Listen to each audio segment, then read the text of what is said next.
Hello students, welcome again to the channel. In this video, we're gonna solve the question when purchase consideration payments are done in shares only. So let's see the question. A, B दो partner हैं एक firm में जो share करते हैं अपने profit और loss को किस तरह से इक्वली शेयर करते हैं।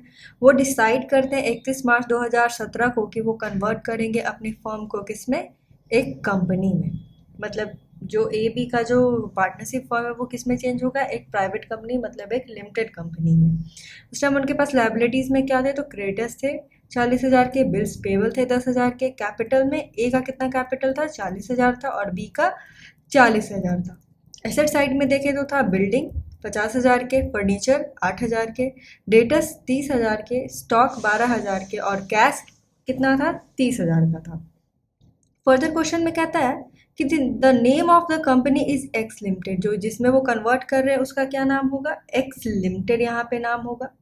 This company to cover all the assets and liabilities of the firm except cash in hand. ये जो कंपनी है वो क्या कर रही है, सभी एसेट्स और लाइबिलिटीज फर्म के जो है वो उसको टू कवर कर रही है, सिर्फ कैश को छोड़ के। The valuation of this assets and liabilities as under, जो भी एसेट्स हैं और लाइबिलिटीज है उसको कोई अलग वैल्यू में कर रहे हैं। तो यहाँ पे बिल्डिंग का कितना है 60,000 है, फर्नीचर 10,000 के, डेटर्स कितने 10,000 में, स्टॉक कितने 10,000 में, क्रेडिटर्स यहाँ पे 38,000 में, बिल्स पेबल कितने में है 10,000 में। फिर फर्दर कहता है x limited paid the purchase price in equity shares of रस 10 एच। एक्स लिमिटेड जो है वो क्या करता है, परचेज प्राइस को सिर्फ शेयर में देता है, 10 रुपये का each शेयर में ही देता है। इसका परचेज कंसिडरेशन का यहाँ पे पेमेंट क्या है, परचेज कंसिडरेशन का जो पेमेंट दिया गया है वो है सिर्फ शेयर में दिया गया है। Prepare necessary accounts in the books of the firm in this connection. अब हमें क्या करना है, एक नेसेसरी अकाउंट्स बनाने हैं फर्म जब बंद हो रही है उससे रिलेटेड, और ये जो पेमेंट्स हो रहा है परचेज कंसिडरेशन का उससे रिलेटेड। तो इस क्वेश्चन में भी हम लोग सबसे पहले क्या बनाएंगे, इस क्वेश्चन में भी हम लोग सबसे पहले बनाएंगे रियलाइजेशन अकाउंट को। तो यहाँ पे हमारा रियलाइजेशन अकाउंट है। तो सबसे पहले जो भी क्या है, जो भी उनका बुक वैल्यू पे एसेट्स हैं उसे हम लोग यहाँ पे रियलाइजेशन अकाउंट पोस्ट कर लेंगे डेबिट साइड में। तो बिल्डिंग आ जाएंगे 50,000 के, फर्नीचर 8,000 के, डेटर्स 30,000 के और स्टॉक यहाँ पे कितने के थे 12,000 के। क्रेडिटर का कितना था बुक वैल्यू, वो क्रेडिट साइड में आ जाएगा, जो भी लाइबिलिटीज है सॉरी। तो क्रेडिटर्स कितने के हैं 40,000 के थे और बिल्स पेएबल 10,000 के थे, कहाँ बैलेंस शीट में। फिर बोला गया है कि एक्स लिमिटेड ने क्या किया, सभी एसेट को और लाइबिलिटीज़ को लिया है, लेकिन कैश को क्या किया, कैश को उसने छोड़ दिया। बाकी जो भी एसेट है और है उसे टू कवर कर लिया गया और लाइबिलिटीज़ जो है उसे क्या किया गया, पे ऑफ कर दिया गया। तो कितने कितने में जो बिल्डिंग्स जो बैलेंस शीट में कितने के थे 50,000 के थे, उसको कितने में यहाँ पे लिया 60,000 में। यहाँ पे हम लोग कैलकुलेट कर लेते हैं क्या, परचेज कंसिडरेशन को। तो परचेज कंसिडरेशन को हम लोग यहाँ पे अगर कंप्यूट करें तो ये बहुत ही ईजिली हो जाएगा। जैसे हम लोग जो जो टुक ओवर करेगा क्या करेंगे, जो एसेट होगा उसको हम लोग एडिशन में लेंगे और जो भी लाइबिलिटीज़ पे ऑफ करेगी उसे क्या कर देते हैं, लेस कर देते हैं।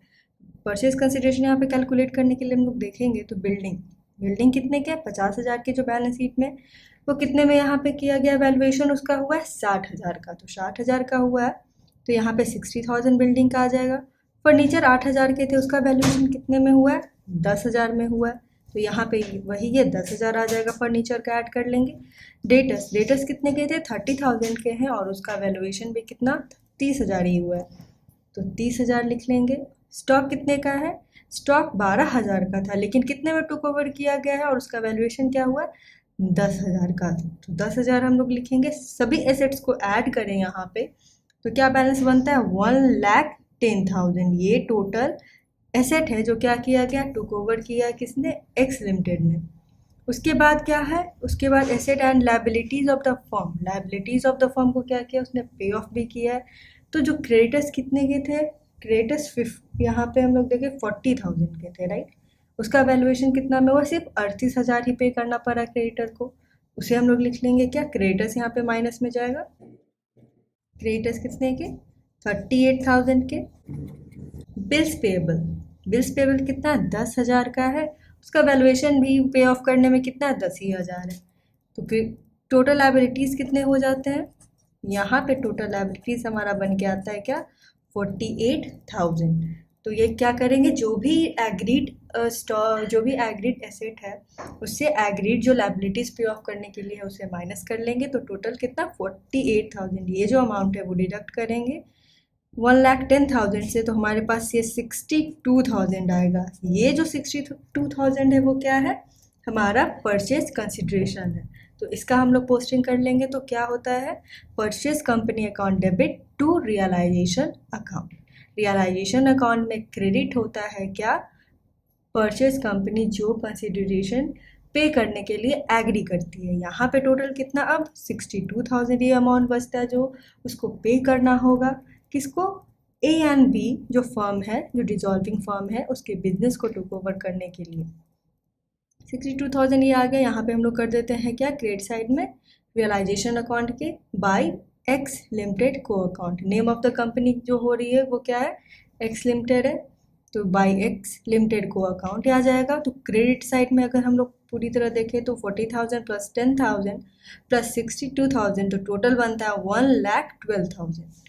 क्रेडिट साइड ऑफकोर्स यहाँ पे क्या है, ज़्यादा है। जब क्रेडिट ज़्यादा होता है तो क्या होता है, फर्म को प्रॉफिट होता है यहाँ पे।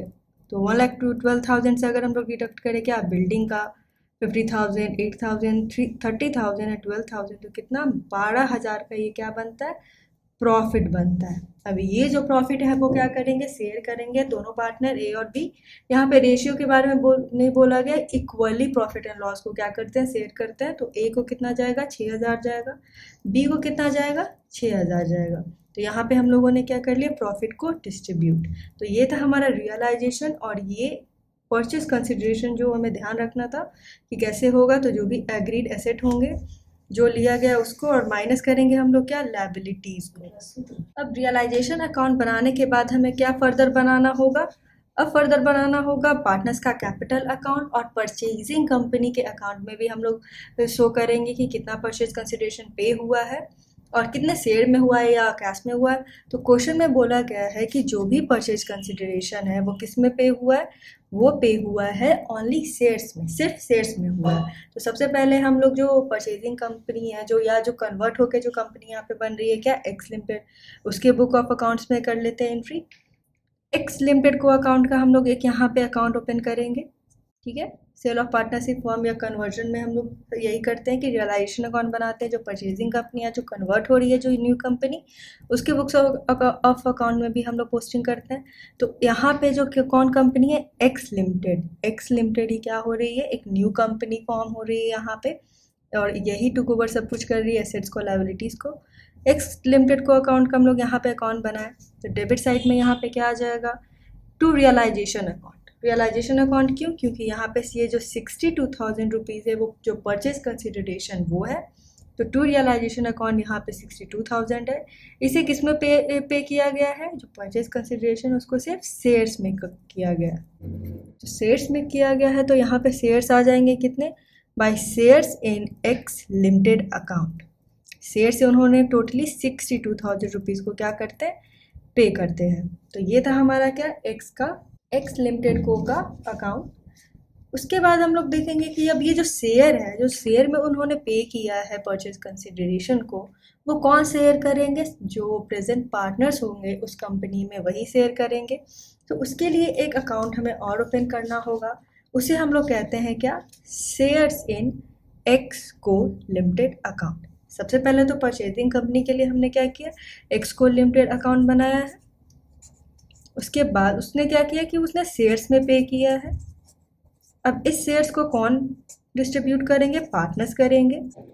तो इसमें हमें कैसे पता चला कि वो किस रेशियो में या कितना अमाउंट कितने पार्टनर्स को जा रहा है। उसके लिए ये जो अकाउंट हम लोग ओपन करते हैं वो क्या है, shares in purchasing company account, purchasing company account. और यहाँ पे कन्वर्ट अगर होते हैं वो अकाउंट, कन्वर्ट कंपनी यहाँ पे क्या है, एक्स को लिमिटेड है, तो वही हो जाएगा। यहाँ पे हम लोग अकाउंट ओपन किए क्या का, शेयर्स इन एक्स को लिमिटेड अकाउंट। तो 62,000 आ जाएगा कहाँ से, एक्स को लिमिटेड अकाउंट से, जो वो क्या कर रहा है, ये कंसिडरेशन को पे कर रहा है। यहाँ पे हम लोगों ने जो एंट्री किया है एक्स लिमिटेड को अकाउंट को, तो वो कहाँ आ जाएगा, bye shares in x limited account, कितना 62,000 रुपीज़।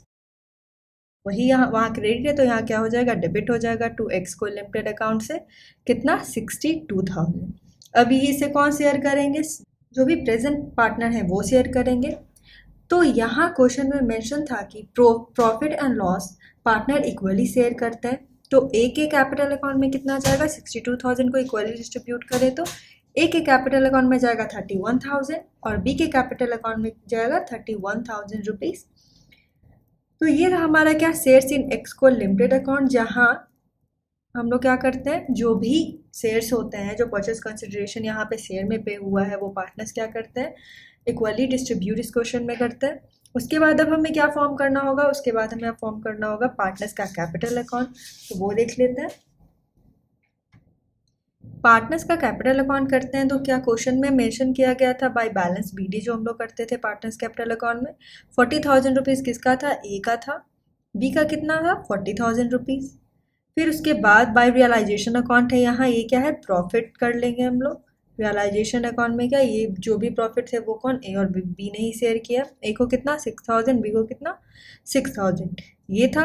उसके बाद हमने अभी क्या बनाया था, शेयर्स इन एक्सको लिमिटेड अकाउंट।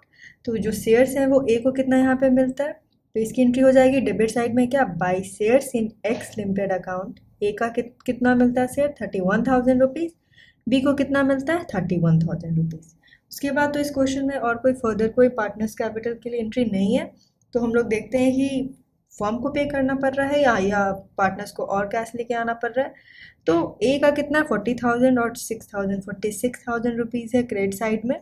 उसमें से उसे क्या शेयर्स जो है 31,000 रुपीज़ और डिडक्ट करें तो कितना बनता है, 15,000। ये फाइनल पेमेंट कहाँ जाएगा, बाय कैश अकाउंट में।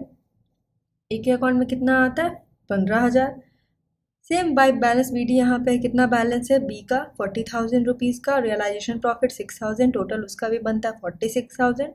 उसे डिडक्ट करें 31,000 रुपीज़ यहाँ डेबिट साइड में, तो बाय कैश अकाउंट जाता है कितना, 15,000। फिर लास्टली हमें बनाना होगा क्या, कैश अकाउंट बनाना होगा। जो भी एंट्रीज है उसे हम लोग कैश अकाउंट में कर लेते हैं। तो टू बैलेंस बीडी यहाँ पे है 30,000। ये 30,000 कहाँ से है, ये 30,000 है वो कैश जो फर्म क्या करती है, जो परचेजिंग कंपनी है वो छोड़ देती है, वो कैश को नहीं लेती है। तो टू बैलेंस बीडी यहाँ पे आ जाएगा 30,000 रुपीज़। और जो भी परचेज कंसिडरेशन है वो क्या, कैश में तो पेमेंट नहीं हुआ था, शेयर्स में हुआ था। और जो शेयर्स थे उसे क्या डिस्ट्रीब्यूट करके दोनों पार्टनर भी ले लिए, तो कैश में तो इसका कोई एंट्री नहीं है। तो to balance BD debit side में 30,000 है। फिर उसके बाद अगर हम लोग देख ले तो यहाँ पे पार्टनर्स कैपिटल अकाउंट से यहाँ डेबिट है तो इस साइड में क्रेडिट आएगा, क्यों, क्योंकि फाइनल पेमेंट करना है पार्टनर्स को। बाय एज कैपिटल अकाउंट आ जाएगा कितना, 15,000। फिर बाय बीज कैपिटल अकाउंट आ जाएगा कितना, 15,000। टोटल यहाँ डेबिट साइड में 30,000 है और यहाँ भी क्या है, 30,000 है। ये हमारा कैश अकाउंट इक्विट होता है। ये जो क्वेश्चन था उसमें मेन कंसिडरेशन हमें क्या देखना था कि परचेज कंसिडरेशन है जो फर्म थी, क्या ए और बी वो कन्वर्ट होती है किसमें, एक्स लिमिटेड में। और एक्स लिमिटेड क्या करता है, सारे एसेट्स को और लायबिलिटीज़ को क्या करता है, टुक ओवर करता है, कैश को सिर्फ छोड़ के। और उसका वैल्यूएशन जो अमाउंट हुआ है उसको हम लोगों ने क्या यूज़ किया था, परचेज कंसिडरेशन कैलकुलेट करने के लिए। तो ये है हमारा क्या, परचेज कंसिडरेशन, जहाँ पे जो वैल्यूएशन हुआ था एसेट्स का उसमें हम लोगों ने क्या किया था, प्लस किया, जो लायबिलिटीज़ है उसे माइनस किया। फिर हमें बनाना था शेयर्स इन एक्सको लिमिटेड अकाउंट। इससे भी हमें इस अकाउंट को भी हम लोग ध्यान रखेंगे। एक्सको लिमिटेड अकाउंट जब बनता है तो क्या होता है, जो भी पार्टनर्स होते हैं उनमें जो भी पेमेंट हुआ है परचेज कंसिडरेशन का शेयर्स में या अगर डिवेंचर्स में भी होता तो उन्हें क्या करना होता, डिस्ट्रीब्यूट करना होता। इस क्वेश्चन में हम लोगों ने क्या किया, इक्वली डिस्ट्रीब्यूट किया। आई होप आपको ये क्वेश्चन अच्छे से समझ में आया होगा, इसे आप खुद से भी प्रैक्टिस करें। So thank you for watching the video, please like share and subscribe the channel also.